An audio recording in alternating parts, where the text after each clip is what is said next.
Hello everybody, this is Gzilla2010 again. Come out here with a new toy review. This toy review was not requested by anyone, but I just kind of wanted to review it. Since this movie's pretty, awesome and stuff, just came out. And judging by the title, today's review is the NECA Gipsy Danger from Pacific Rim. Yeah. If anyone out there has not seen Pacific Rim, go watch it right now before it goes out of theaters. I don't even know if it's out of theaters or not, but it's a great movie. I love it a lot. But anyways, let's get on with the detail. Since this the company that made this figure, NECA, is well known for its detail, it's gonna have great detail. It's kind of hard to see. Well, not really here. Look at the back of it. It's got like tons of mechanical stuff all over it. Yeah, it's very nicely detailed. It looks fantastic.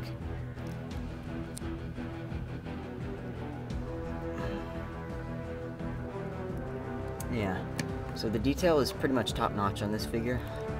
It's pretty much completely movie accurate. I don't know about the color though. The color is a little controversial since you mostly see this Gipsy Danger in the dark, so it's kind of hard to tell if this is exactly the right color for it. And I guess I'm just kind of transitioned into paint job right there. Yeah, the paint job is I don't know, but it looks good for the most part. I mean, it looks pretty well done and everything. Instead of orange, I don't even remember if it was exactly orange or yellow, but it's got, for that visor on its head, it has yellow. I don't remember if it was orange or not in the movie. And then the turbine there, that's orange, just like the movie. So yeah, NECA did a good job with this. And now we'll move on to articulation. It has a ball-jointed head, but mine is really, really stiff, so I can barely get any movement out of it. So it has a ball-jointed head. It has ball-jointed elbows and has hinged, not elbows, shoulders. It has hinged elbows. And it's got ball-jointed wrists. It has a, I think it's a ball-jointed waist. I don't know. It's at least a swivel waist. So yeah. And then it's got hinged hipped legs. It's got hinged legs, knees, and it has ball jointed ankles, and it has hinged heels. So yeah, this figure is pretty poseable, but it's kind of, well, I don't know. It's kind of hard to get good poses out of him. I mean, the articulation is kind of limited to the design of the character. I mean, it's kind of tough to make a lot of really, I don't know. It looks cool, but I mean, like, I don't know. It's not the greatest articulation that we could see from a figure like this, but it's not bad, I have to say. It's pretty good. Alright, and now we'll move on with scale. As you might be able to tell, Gipsy Danger is pretty tall. So first of all, let's scale him with the closest representation I have right now to a kaiju from the movie, Hypergyos. I don't know. If you're actually comparing Hypergyos to Gipsy Danger, I don't know, it looks cool. I mean, I don't know if it's accurate or not, but it looks cool. Compared to the kaiju, not exactly in the movie. Otachi, I think that's its name. Was one of the kaiju that Gipsy Danger fights in the movie. If you were to compare Otachi, if Gyos were to represent Otachi, this would not work at all. Otachi was huge, just like a lot of the other kaiju in the movie. So now let's scale him up with my personal favorite incarnation of Godzilla 2001, Head. As you can see, Gipsy Danger kind of towers over Godzilla. I think Gipsy Danger is about 7 or 8 inches tall. I think it's 7 inches, and 7 inches tall. So yeah, I mean, I don't know. This doesn't really. Don't fall down. Anyways, I don't know if this would really work or not. You probably need a get out of there. Forget it. All right, you probably would need a larger Godzilla figure for this to work, because this isn't exactly right. I would think Godzilla would be either the same size, if not bigger, than Gipsy Danger. And the same thing kind of goes for the 2004 Godzilla. It's a little better, but not much. Yeah, same deal here. Next, let's just scale him up with some other monsters for fun. We will try my closest representation of a different Jaeger from the movie. Kiryu, Mechagodzilla 3. My cats are running around all over the place right now. I don't know. Gipsy Danger, most of the Jaegers seem to be about the same size, as far as I remember. But I mean, I think this would probably, if you were to make Mechagodzilla a Jaeger, this probably doesn't work, because Jaegers seem to be about the same size as each other for the most part. Same deal goes with Mechagodzilla 2, another good representation, I suppose, of a Jaeger.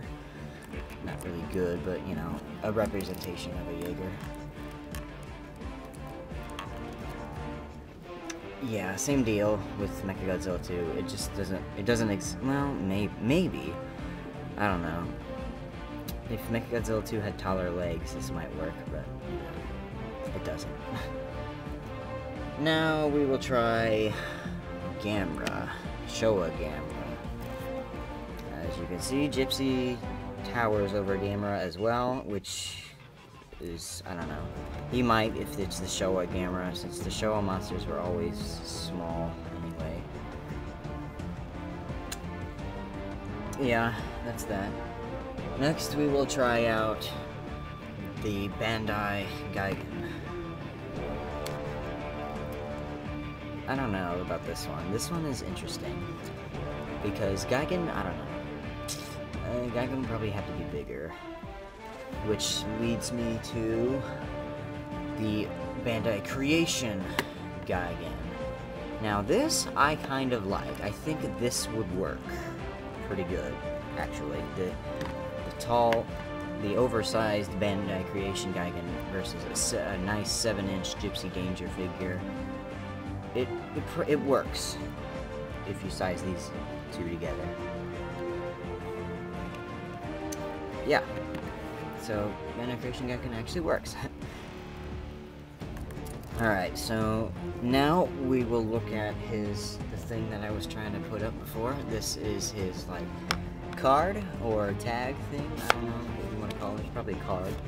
As you can see, this is kind of like a display thing where you can stand him up right here. Let me move that back. Yeah, that's kind of what it's supposed to be for. And then on the back, you get a cool shot of the prototype Gipsy Danger figure, which is different in several ways. It doesn't seem as detailed, and it has open hands instead of fists like this Gipsy Danger has. So that would have been, I don't know. I kind of like the fists, but I mean, if it would have, it could have come with like interchangeable hands, or you could have had these hands and the fists. So, you know, I don't know. They weren't exactly spot on with that, but then down here we have the other two Pacific Rim toys that you can get right now. This is Wave 1, Gipsy Danger, Knifehead, and Crimson Typhoon. When the store that I went to pick Gipsy Danger up, I didn't even know they had these figures, and so They had one Gypsy Danger, and then they had 2 Crimson Typhoons. I wish they had Knifehead, because I really would like to get Knifehead too, besides Crimson Typhoon. But yeah, that's a pretty cool card. Kind of like a nice display thing. Don't fall down. Alright. Anything else about this figure? It's pretty common right now. There's nothing, I mean, it's about, I got this Gypsy Danger figure for about $20, which is a bit expensive, but, you know, it's not terrible. I mean, I picked this Gypsy Danger up at my local FYE, which is like a movie music store, and it's in my local mall. So I would assume that these figures would be available in most super stores like Walmart and, you know, stuff like that. I would assume they would be available there. I don't know. I haven't checked around there to see if they're there, but yeah, I'm pretty sure like big retailers carry these guys.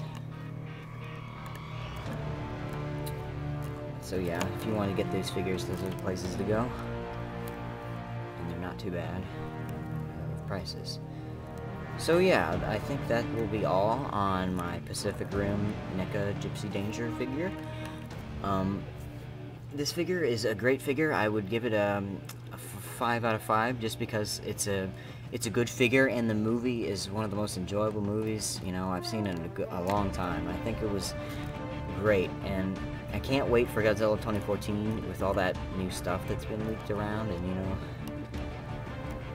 all that. But anyways, yeah, this is Jizzle 2010 signing off. Bye.